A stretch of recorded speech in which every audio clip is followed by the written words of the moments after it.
Assalamualaikum warahmatullahi wabarakatuh. Halo teman-teman semua, selamat datang di channel Bang Apri TV. Jadi di kesempatan video kali ini kita akan membocorkan ya, kapan debt collector pinjol berhenti ke nasabah yang galbay. Jadi di sini ada pertanyaan dari teman kita yang menanyakan ke gua ya. Jadi awalnya Denny pernah menanyakan mengenai debt collector dari pinjol yang sudah dia galbaikan teman-teman. Jadi tidak hanya dari DCU atas, jadi dia ini sudah melakukan galbay dari beberapa pinjol-pinjol resmi OJK ya. Jadi teman-teman, yang namanya pinjol ini wajib banget kita melakukan galbay ketika memang kita mendapatkan yaitu perilaku yang memang tidak pantas ya, seperti dihina, dicaci dan juga diintimidasi teman-teman. Nah, kalau kalian perhatikan ketika kita melakukan pengajuan pinjaman itu kita akan diberikan yaitu biaya layanan ya. Jadi untuk biaya layanan ini biasanya diberikan kepada kita yang meminjam di suatu pinjol. Jadi intinya ketika kita tidak mendapatkan biaya layanan ya, tidak mendapatkan layanan yang sepantasnya, ini lebih pantas juga kita tidak usah melakukan bayar ya, atau kita gagal bayarkan aja, kita galbaikan aja teman-teman. Oke, kembali lagi ke topiknya teman-teman. Jadi di sini ya, buat kalian yang mungkin belum bergabung di grup pinjol ilegal dan legal 2024 aman galbay, kalian bisa bergabung aja. Untuk tautannya kalian bisa langsung cari aja di pin komentar ataupun kalian bisa cari di kolom deskripsi. Nanti akan gua berikan untuk linknya ya, untuk link bergabung. Jadi kalian bisa berkonsultasi ataupun kalian bisa bersharing mengenai pinjol ataupun DC pinjol legal ataupun ilegal. Oke, jadi di sini kita kembali lagi teman-teman ya, kapan teror dari debt collector pinjol berhenti ke nasabah yang galbay ya. Jadi di sini kita akan membahas teman-teman. Di sini ada dari ulasan dari CNBC Indonesia ya. Jadi ini di tanggal 26 Agustus 2024 tepatnya di jam 8:35 teman-teman. Oke, kita langsung aja lihat sama-sama ya di sini. Kita bisa lihat sama-sama ya teman-teman ya, untuk apa ya ini ya, website yang dituliskan teman-teman. Oke, di sini kalian bisa lihat sendiri. Penagih hutang kerap menjadi momok bagi nasabah pinjaman online atau pinjol. Fintech peer-to-peer lending gagal bayar apalagi bila pihak penagih alias debt collector sampai datang ke rumah ya. Di sini kalian bisa lihat sendiri, merujuk pada peraturan Otoritas Jasa Keuangan atau OJK nomor 10 POJK 05 2022 tahun 2022, peraturan ini tidak secara eksplisit ya mengatur tenggat waktu penagihan oleh penyelenggara pinjaman online atau pinjol. Di sini ketentuan bahwa penagih dilakukan dalam waktu 90 hari. Selebihnya dianggap hangus ya. Jadi udah jelas banget teman-teman.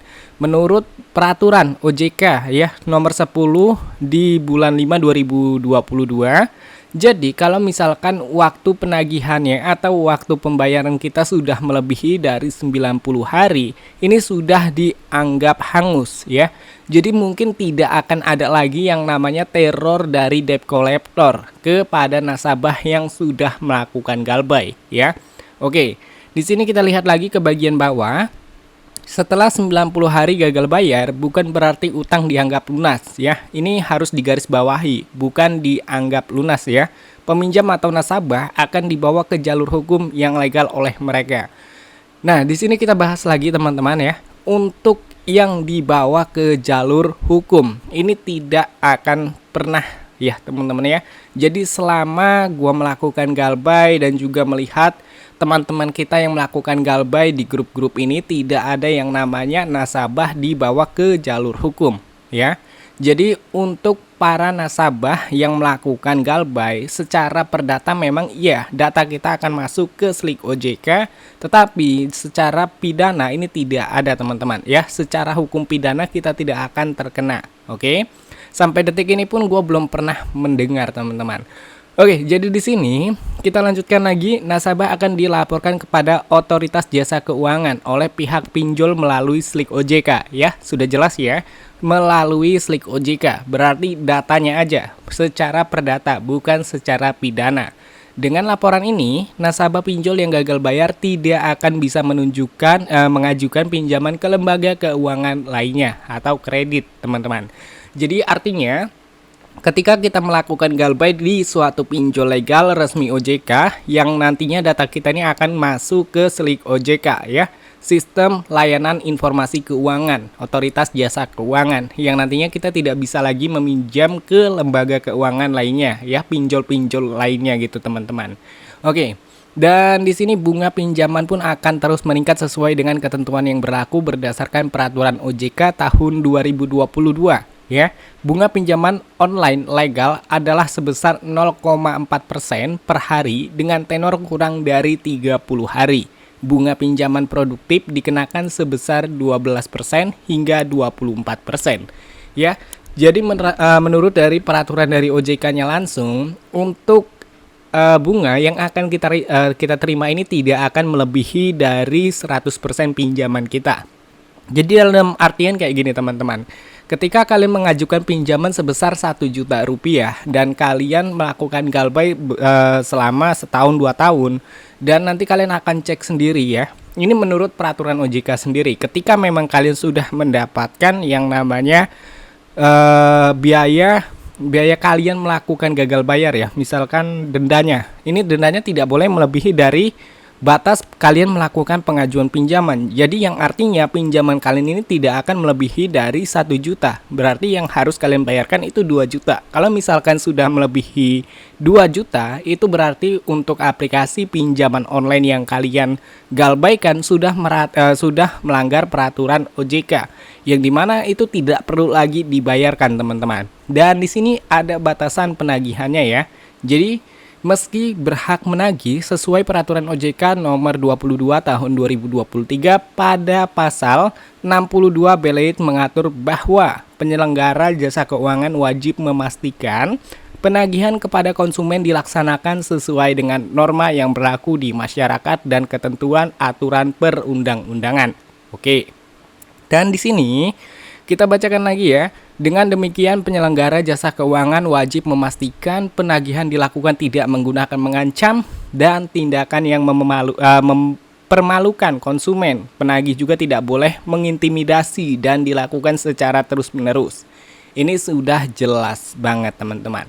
Ya, ini juga sudah jelas banget. Penagih atau debt collector dilakukan tidak menggunakan ya. Jadi tidak boleh yang namanya mengancam, setelah itu mempermalukan atau sebar data kepada nasabah ya atau konsumen, dan penagih juga tidak boleh mengintimidasi ya, dan juga tidak boleh melakukan teror terus-menerus ya, yang dimana membuat risih dari nasabah yang mungkin dia sedang kerja atau sedang melakukan kegiatan-kegiatan yang penting tetapi masih aja diteleponin terus-menerus. Ini sudah melanggar peraturan dari OJK ya, yang dimana di sini sudah ada pasalnya ya, nomor 22 tahun 2023 pada pasal 62 B ya teman-teman ya. Jadi intinya ketika memang debt collector melakukan penagihan ya seperti mengancam, mengintimidasi, memalukan ataupun sebar data dan lain sebagainya, ini sudah tidak perlu lagi kita lakukan pembayaran ya. Karena dalam artian kita sudah dipermalukan dan sudah disebar data dan juga mungkin sudah melakukan sebar ke orang-orang yang mungkin kita kenal gitu loh teman-teman. Jadi tidak perlu lagi kita melakukan pembayaran ya. Oke. Jadi di sini kepada eksekutif pengawas ya, kepada eksekutif pengawas perilaku pelaku usaha jasa keuangan, edukasi dan perlindungan konsumen Fredisa Widyasari Dewi ya, pun mengingatkan ini agar konsumen bukan hanya untuk meminta hak perlindungan konsumen, melainkan juga bertanggung jawab dalam melakukan pembayaran. Oke. Kita bahas kembali ya. Jadi kepada eksekutif pengawas perilaku ya, pelaku usaha jasa keuangan, edukasi dan perlindungan konsumen, yaitu Bu Fredisa Widyasari pun ya, ini mengatakan yang namanya hutang ini wajib melakukan pembayaran. Ya. Jadi ada berbagai kasus juga teman-teman yang mungkin memang tidak ingin benar-benar tidak melakukan pembayaran, atau ada juga yang mungkin tidak, apa ya bahasanya ya, tidak bisa ya. Jadi kalian bisa membedakan tidak bisa melakukan pembayaran dan juga tidak bisa dan tidak ingin bayar. Jadi kalian bisa tegaskan di bagian atau di garis bawahi tidak bisa bayar atau tidak ingin bayar. Ya kalau memang kalian tidak ingin bayar, ya udah kalian tutup semua akses-akses pinjol, mungkin kayak seperti kontak kalian itu kalian hapusin semua, kalian bisa ganti nomor baru dan kalian pokoknya tutup semua akses-akses pinjol. Tetapi jika memang kalian tidak mampu bayar ya, ini kalian bisa langsung aja teman-teman untuk tegaskan diri, kuatkan mental kalian ketika memang debt collector datang ke rumah, ya kalian harus tegaskan bahwa kalian memang tidak mampu bayar, bukan tidak ingin bayar ya. Jadi ketika memang DC ataupun debt collector dari pinjol datang ke rumah, kalian bisa tegaskan dan kalian katakan sejujur-jujurnya memang belum mampu melakukan pembayaran. Jadi seperti itu teman-teman. Oke, jadi di sini kita lanjutkan lagi. Kami terus edukasi atau tidak mau ketemu debt collector ya bayar ya. Di sini ada penjelasan. Kami terus edukasi kalau tidak mau ketemu debt collector ya bayar. Kewajiban seperti apa, kata Kiki seperti waktu lalu, dikutip pada Senin 2024 ya, tepatnya di tanggal 29 bulan 7 teman-teman, atau sebulan yang lalu lah ya. Oke, apabila konsumen tidak bisa membayar ya, di sini ada penjelasan nih.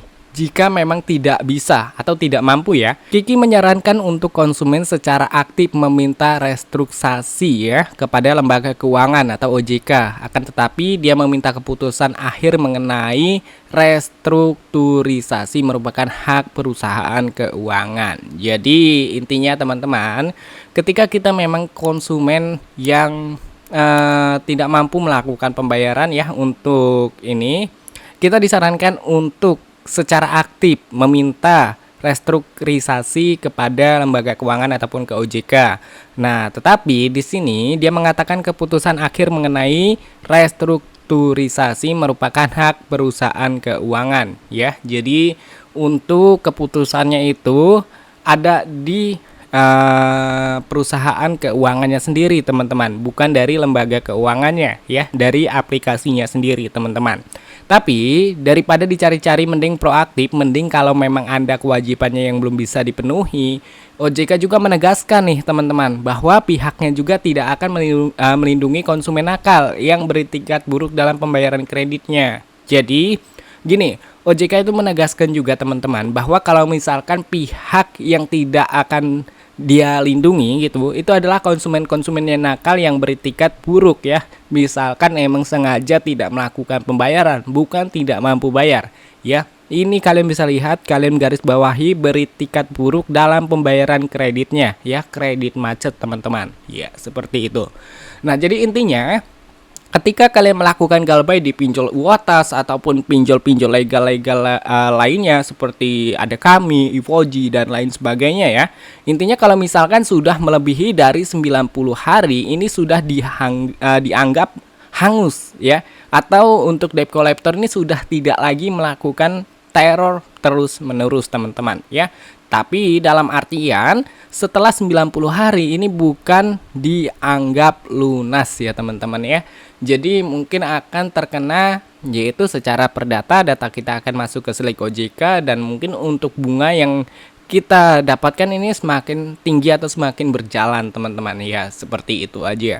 Nah intinya buat kalian yang sedang galbay ya, semangat galbay aja. Kita harus menguatkan mental ya. Kita harus menguatkan mental bersama-sama, dan kita wajib banget ya melakukan galbay bersama-sama serentak. Supaya apa? Supaya pinjol-pinjol legal yang ada di Indonesia ini cepat bangkrutnya ya. Tidak ada hal yang tidak mungkin ketika kita melakukan bersama teman-teman. Nah, kalau misalkan kita ingin hidup tenang, hidup aman, hidup tentram dari pinjol-pinjol seperti ini ataupun dari pinjol-pinjol, ya intinya kita harus bersama-sama berpegang teguh ya untuk melakukan galbay bersama-sama. Intinya kita harus bersama-sama melakukan galbay nasional teman-teman. Oke, jadi untuk videonya mungkin cukup sampai di sini aja. Semoga edukasi pada kesempatan video kali ini dapat bermanfaat dan juga bisa berguna buat kalian semua. Sampai ketemu lagi di video selanjutnya. See you next time.